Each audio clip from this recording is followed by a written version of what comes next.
Alors, Elisa, franchement, super sympa d'être ici avec toi. Mais bienvenue. Ouais. Je te remercie parce que quand on s'est vu la première fois, on a échangé. Ce que j'ai adoré avec toi, c'est ta rapidité de connecter les choses. Et d'ailleurs, je te l'ai dit, hein. Oui, c'est Je t'ai juste. dit, ouh là là, toi, tu as plein d'idées, tout. Puis ça m'a vraiment surpris. Puis je t'ai dit qu'il fallait qu'on prenne un café ensemble. Bah, Donc voilà. voilà, le café, il est là. Et puis on va prendre le temps de parler un petit peu de ce que tu fais. Avec plaisir. Ouais. Et il y a surtout un sujet que tu m'avais parlé, que moi j'ai un peu de la peine aussi des fois à faire, et j'ai trouvé super pertinent, c'est toute ton histoire de tester les choses avant de lancer par exemple un produit ou de créer des hypothèses. Tu m'as dit, est-ce que tu peux m'en parler un peu plus? Ouais. En fait, pour te donner un contexte, j'ai toujours voulu entreprendre, faire de grandes choses, etc. Mais j'ai tout de suite eu la notion qu'il fallait commencer plus petit Mhm. et de chaque expérience grandir au fur et à mesure. Mais j'avais déjà la vision de Hypero. Et du coup, j'ai commencé avec un premier concept. Donc, je faisais des bougies dans des verres Mhm. upcyclés. Donc, je récupérais des C'était verres. ton premier projet Ouais, d'entrepreneur? exactement. À sortie d'apprentissage à Ah, 19 ans. c'est ça, c'est fort. Ouais. Ouais. C'est ce qui m'a aussi surpris, c'est qu'Elisa, elle est très jeune, hein, donc tu as vraiment l'esprit d'entrepreneuriat Mhm. très très tôt. Ouais, c'est ça. Ouais. Et donc avec ces bougies, j'ai investi Ouais. du temps, de l'argent. J'avais déjà défini que je bosserais qu'à 50% pour faire ce projet à côté. Et en fait, l'exemple typique que j'utilise tout le temps, c'est que j'ai acheté une machine spéciale, donc une petite Cricut, pour venir faire des découpes. En fait, ça devait lire le code Spotify, donc comme un QR code. Puis quand tu scannais, excellent. en fait, ça lançait la playlist. Donc en fait, c'est vraiment tout un concept. Tu te poses, Ouais. tu scannes ta bougie, ça lance la playlist et dans ton Trop bien. ambiance. Et chaque bougie avait une couleur, une odeur et une playlist associée. Ouais, Donc j'avais donc tout c'est fait. toute une ambiance en fait, Ouais, c'était c'est excellent. ça. J'avais tout créé. Uh-huh. Et j'avais même passé des jours et des jours à faire des playlists que moi-même j'avais créées, Mhm. nommées. J'avais fait la vignette sur Canva, mais tout dans les moindres détails. Ouais. Même les formules de mes bougies, 3 mois de développement, tout ce que tu veux. Tout ça pour qu'au final, mon code Spotify, le transfert, ça ne marche pas. Tu scannes, ça ne mettait pas la musique. Donc ça t'a mis la puce à l'oreille. Ah oui, oui, non, mais j'ai dépensé énormément d'argent. Pour cette machine, je l'ai puis achetée de uniquement temps. pour ça. Oui. De temps aussi. Oui. Bon, les playlists, c'est pas forcément perdu parce que c'est des choses que tu peux garder. Et puis je les ai jamais réécoutées. Oui, mais bon, l'espoir. Mais c'est ça. Puis en fait, c'est de me dire, mais pourquoi, au lieu de dépenser pratiquement 1000 francs dans une machine, pourquoi je ne l'ai juste pas emprunté à quelqu'un pour tester mon concept? C'est ton retour d'expérience qui t'a fait comprendre ça. Bah oui. Et du coup, c'était une période où je sortais d'apprentissage, où on m'avait gardé 8 mois, donc j'avais pu le mettre de côté. Donc j'avais l'argent, j'avais les ressources, donc je l'ai investi. Et maintenant où c'était un peu l'inverse, parce que du coup, ce concept a fermé, c'était pas du tout un échec, puisqu'il m'a amené sur la suite, et c'est le sujet d'aujourd'hui. Mais du coup, je me suis dit, mais en fait, si j'avais pas l'argent, et aujourd'hui, je suis toujours dans cet état d'esprit, et si en fait, j'ai pas les ressources, comment je ferais? Alors, il y a des ressources que j'ai, ça aussi, c'est tout un autre concept, parce que les ressources, on pense que c'est que financier, mais c'est aussi les contacts, c'est aussi sa propre énergie, c'est son expérience. Excellent. En fait, on a une boîte à outils avec plein de ressources. Et moi, c'est aussi pour ça que je fais énormément de réseautage et de connexion, parce que si aujourd'hui, j'ai pas la ressource argent, peut-être que toi, tu as le matériel dont j'ai besoin. Donc peut-être que ma super machine de découpe, tu l'aurais eu et j'aurais pu te l'emprunter. Alors là, j'avais l'inverse, j'avais plutôt la ressource financière à ce moment-là. Et du coup, j'ai pas été chercher les autres ressources. Puis du coup, maintenant, la ressource financière, elle s'est barrée, quoi. Ouais, malheureusement. Mais du coup, maintenant, tu t'es dit, il faut que j'essaye avant de lancer quelque chose, de créer un peu une sorte de liste d'hypothèses, en fait, c'est ça? C'est ça. Ouais. Alors en fait, comment tu fais? Comment tu fonctionnes? Ça va dans les deux sens. Il y a à la fois ce que moi je pense et ce que je pense que les gens vont penser. Et ça, déjà, de conscientiser qu'on pense tout ça, c'est déjà une première étape. C'est-à-dire de sortir un peu de nos pensées et de les mettre par écrit. Donc, première hypothèse, je garde l'exemple des bougies. Personne va payer 45 francs une bougie. Mon hypothèse. Et ton hypothèse, à toi. Ça ne concerne que moi. Je pense sincèrement que personne ne va mettre cet argent. Mais je ne sais pas si c'est vrai. Et à l'inverse, je me dis, je suis sûre que la personne, une fois qu'elle aura aimé ma bougie, elle va vouloir m'en acheter 5. Enfin, que des hypothèses comme ça. C'est que ce que je pense. Donc là, tu les écris. Ouais. Et par produit, c'est minimum 3 hypothèses. Et dans l'innovation, en général, on dit même beaucoup, beaucoup plus. Tu vois. Mais moi, je me dis, OK, minimum 5, minimum 3, et puis idéalement, 3 qui me concernent moi et 3 qui concernent les clients. Et après, je vais vérifier ces hypothèses. Donc là, il y a un plan d'action à faire derrière. Des fois, c'est des hypothèses assez faciles avec une petite étude de marché ou comme ça. Et des fois, il faut aller un peu plus loin. Il faut aller heurter au public. Il faut aller faire un prototype. Il faut vraiment aller… Mais donc, tu essaies de contacter des potentiels clients? Alors là, je te donne un exemple. Aujourd'hui, j'ai bien évolué. J'en suis, je crois, à mon 5e projet. Parce qu'en fait, chaque projet m'amène dans autre chose. Et il faut le dire que jusqu'à maintenant, j'ai toujours eu un job à côté. Mais chacun de mes jobs, en fait, avait un sens qui m'amène aujourd'hui à la suite. Je révélerai à la fin quel est mon projet ultime. Oui, absolument. Coup, absolument. On veut découvrir. Mais je mets un peu de suspense.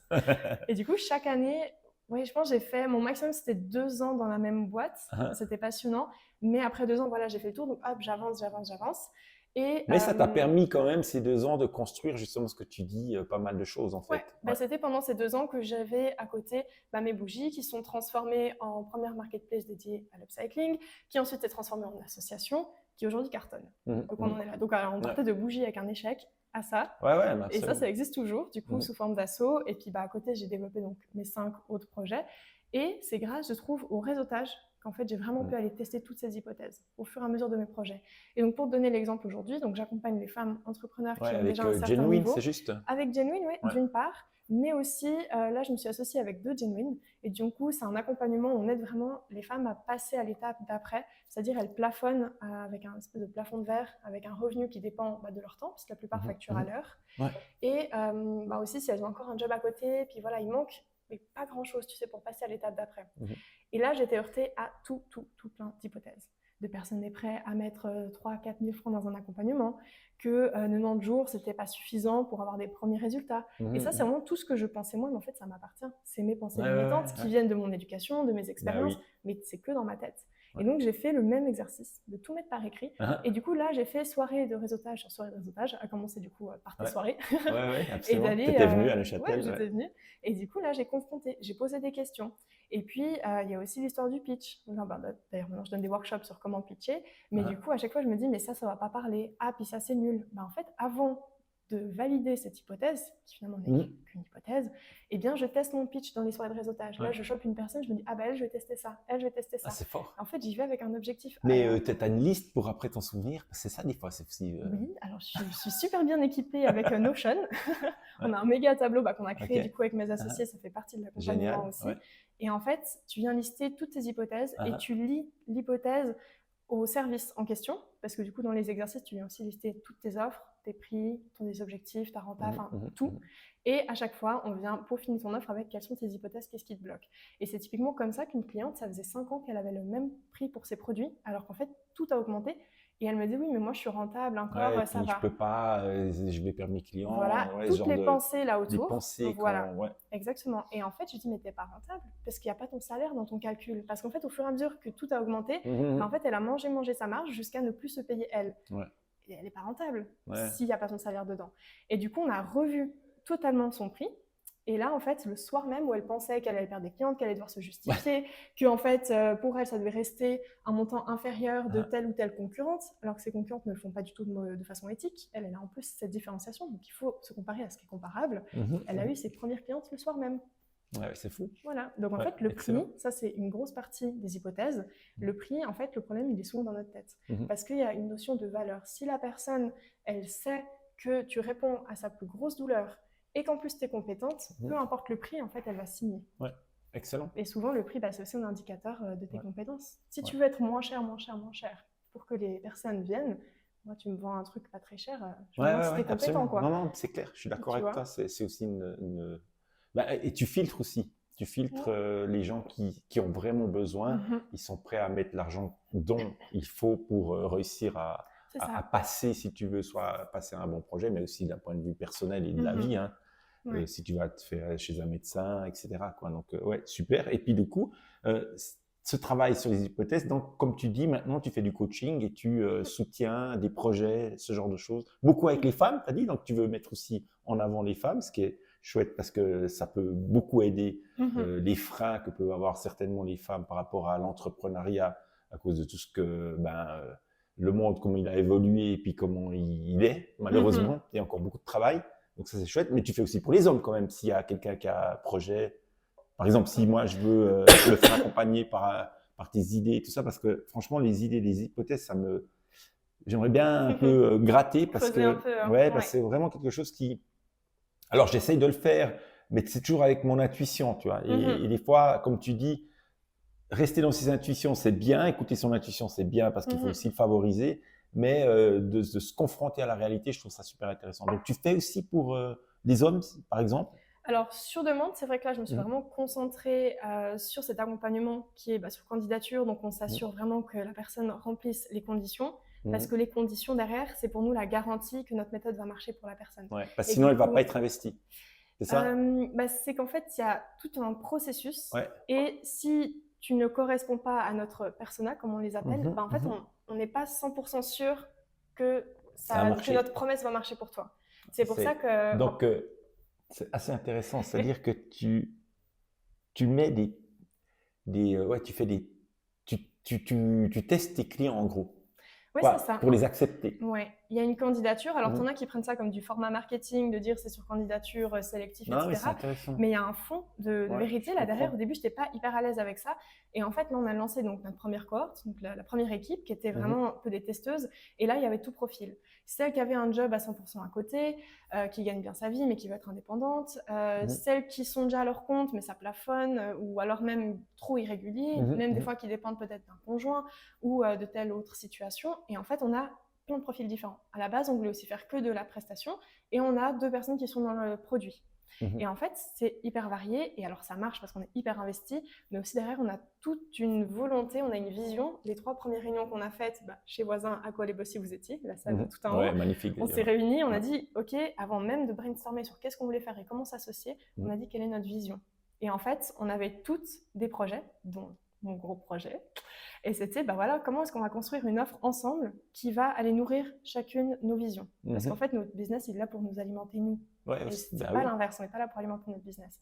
Et du coup, on s'est dit, OK, on va faire un accompagnement. C'est ce qui nous parle. On est les 3 dans un réseau de femmes et c'est vraiment un personnage qui nous intéresse. Et on s'est tout de suite dit, par contre, on ne veut pas être tous les jours dessus. On ne veut pas que ça dépende de nous. Si une est malade, en fait, ça tourne quand même. Si les 3 sont loin, ça tourne quand même. Alors, moins bien, mais ça peut tourner. Et c'est pour ça que c'est hyper important d'identifier qui est notre clientèle. Parce que là, en fait, c'est super varié. Donc, elles sont 6, c'est intense. On y arrive, on a déjà les premiers résultats et on est trop contente parce que pour l'instant, c'était qu'une hypothèse. Donc, c'est pour ça qu'on a pris tout de suite des testeuses. Alors, c'était déjà terminé, on n'était pas dans une bêta-test, mais on était quand même dans un format où il fallait voir finalement le résultat. Et on se rend compte, là pour la deuxième cohorte qu'on est en train de lancer pour juin, qu'en fait on est en train de resserrer les conditions parce que même si ça marche pour tous ces profils, en fait la méthode elle est plutôt définie pour un profil qui est déjà lancé, qui a déjà ses premiers revenus, ses premiers clients. Intéressant. Parce que sinon, nous on peut le faire. Mais en fait, on va se trahir avec ce qu'on avait comme notre vision. Et puis, vous avez une promesse, et cette promesse, il faut quand même certains critères, parce que je comprends, pour pouvoir y arriver. Donc, c'est aussi vous, ne pas vous mettre à défaut, ou qu'on puisse dire, ta méthode, elle ne fonctionne pas, mais en fait, elle fonctionnerait très bien. Mais pas pour toi. Voilà, exactement. Et ça, c'est quand même, c'est rare que j'entende ça, tu vois. C'est une super démarche. Et c'est pas facile parce que du coup, on a déjà… Savoir dire non, c'est difficile. C'est là où j'allais en venir. On a déjà refusé plusieurs candidatures alors qu'on est en lancement et on a besoin d'argent. Oui, tu as toujours envie, mais mais c'est tellement fort ce que tu dis parce que ça peut vraiment, je pense, aider les gens qui lancent un business d'être beaucoup plus précis et pas de vouloir tirer dans tous les sens. Et le fait de resserrer, tu es beaucoup plus crédible. Tu sais de quoi tu parles. Et pourquoi pas, plus tard, ouvrir un autre critère, tu dis, celui-là, on le maîtrise, on sait que c'est bon, grâce aussi à notre travail d'hypothèse, tout ça, et de test and learn. Et après, tu ouvres autre chose.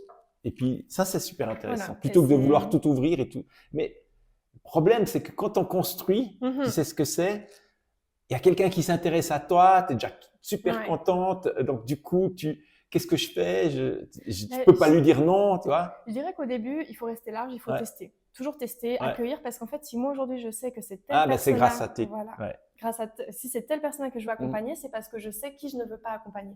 Et comment je le sais? Parce que j'ai déjà eu des expériences, certaines foireuses, certaines m'ont appris à mettre fin à une collaboration. Mais savoir accepter aussi que là on n'a pas réussi et puis qu'on n'est pas encore prêt pour ce genre de critères, par exemple. Voilà. Et puis typiquement, là, on était large, on s'est dit OK, on referme, et là, on attire naturellement.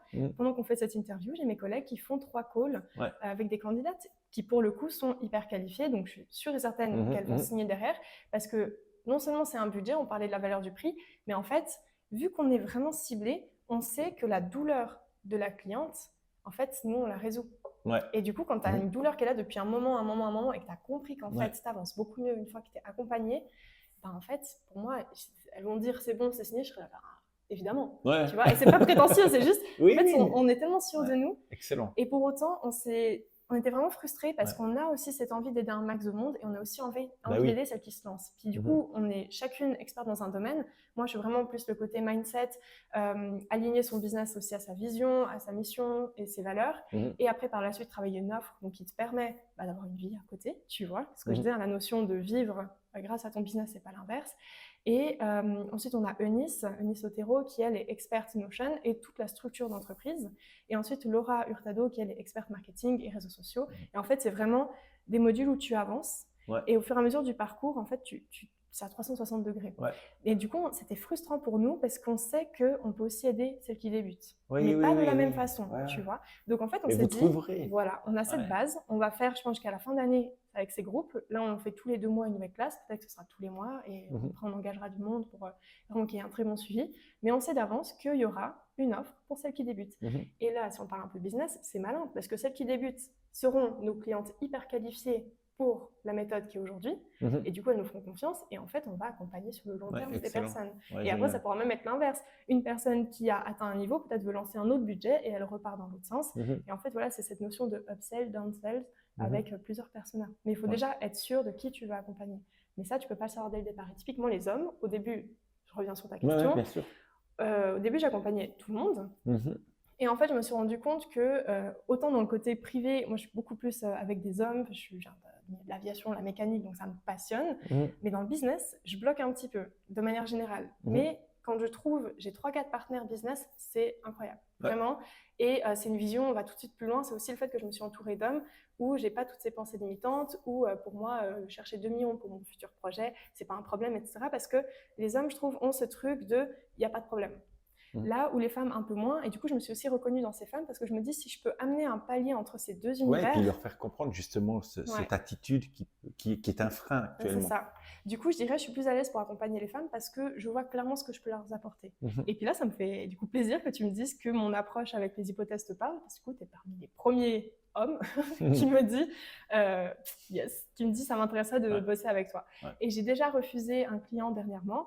Pourtant, c'était une offre à plus de 1500 francs par mois. Mais j'ai refusé parce que j'étais en train de quitter mon poste actuellement. Je suis en train de travailler sur ce trio avec mes associés. Je me suis dit, en fait, c'est tellement éloigné, c'était dans du marketing. J'ai les notions, je sais que je suis capable, je sais que je vais pouvoir apprendre. Et je suis la première à signer des trucs sans être vraiment sûre, en me disant, j'apprendrai parce que je sais que je suis capable. Mais là, c'est la première fois que j'ai refusé un truc à un tel montant parce qu'en fait, ça allait me prendre trop de temps. Et même si c'est 1500, ça allait pas être rentable parce que le temps que je me forme, que je teste toutes mes hypothèses, que je me sente à l'aise avec le client, qu'il y a une relation de confiance, je me dis en fait, même 1500, c'est pas rentable. Et puis je trouvais ça pas juste pour lui non plus, en fait, de prendre cette place, alors que derrière, tu as d'autres entrepreneurs qui sont qualifiés. Et tu l'as dit dès le début, mes connexions, mes mises en relation, j'ai tout de suite pensé à une personne, je l'ai recommandé et ça a signé. Et pour moi, je préfère me retirer de quelque chose où je me sens pas 100% à l'aise ou alignée avec ma vision, de mettre quelqu'un d'autre à la place. Comme ça, le client, il est content parce que, d'ailleurs, il m'a dit que je faisais preuve de sagesse. Voilà. Voilà. Et de l'autre côté, l'entrepreneur en question, l'entrepreneur est très contente du coup que je mette en relation, que je lui serve sur un plateau un client. Ça crée des relations de confiance. Puis en fait, je suis hyper cohérente dans l'idée de soutenir les femmes, puisque dès que j'estime que c'est pas pour moi, en fait, je présente d'autres personnes. Excellent. Et ça, moi, ça me nourrit vraiment. La partie réseau.